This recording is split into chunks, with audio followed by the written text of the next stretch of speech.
કેન્દ્રીય રેલવે મંત્રી અશ્વિની વૈષ્ણવે ભાવનગર ખાતે કન્ટેનર ઉત્પાદન યાર્ડની મુલાકાત કરી। મુલાકાતના દરમિયાન મંત્રીએ યાર્ડની કાર્યપદ્ધતિ, નવનવીન તકનીકો અને ઉત્પાદન ક્ષમતા વિશે વિસ્તૃત જાણકારી મેળવી। યાર્ડના સંચાલકો સાથે ચર્ચા કરી અને ભારતીય રેલવે માટે સ્થાનિક કન્ટેનર ઉત્પાદનના મહત્વ પર ભાર મૂક્યો।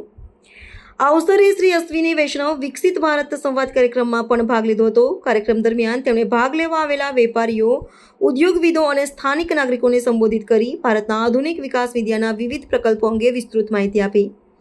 તેમણે ભારપૂર્વક જણાવ્યું કે મજબૂત પાકા ઢાંચા અને સ્થાનિક ઉત્પાદનની વૃદ્ધિ દેશની આત્મનિર્ભરતા માટે મહત્વપૂર્ણ છે।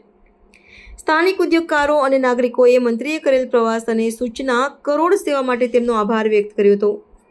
કાર્યક્રમ અંતે કેન્દ્રીય મંત્રીએ જણાવ્યું હતું કે ભાવનગર જેવા ઉદ્યોગ કેન્દ્રોના વિકાસથી રાજ્ય અને દેશના જવાબદાર નાગરિકોને નવી રોજગારીની તકો મળશે અને સરકાર આવા ક્ષેત્રોમાં સતત ઢાંચાકીય સુધારાઓ માટે પ્રતિબદ્ધ છે।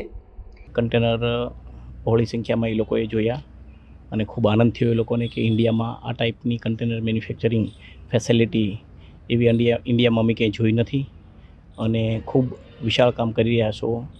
પરંતુ ભારત સરકાર દ્વારા જે કાંઈ કન્ટેનર રિલેટેડ ઇન્ડસ્ટ્રી રિલેટેડ ઘટતું છે તે અમે પરિપૂર્ણ કરવા પ્રયાસો અમારા પૂરા કરશું। 10થી 15 કન્ટેનર મેન્યુફેક્ચરિંગ કરીએ છીએ।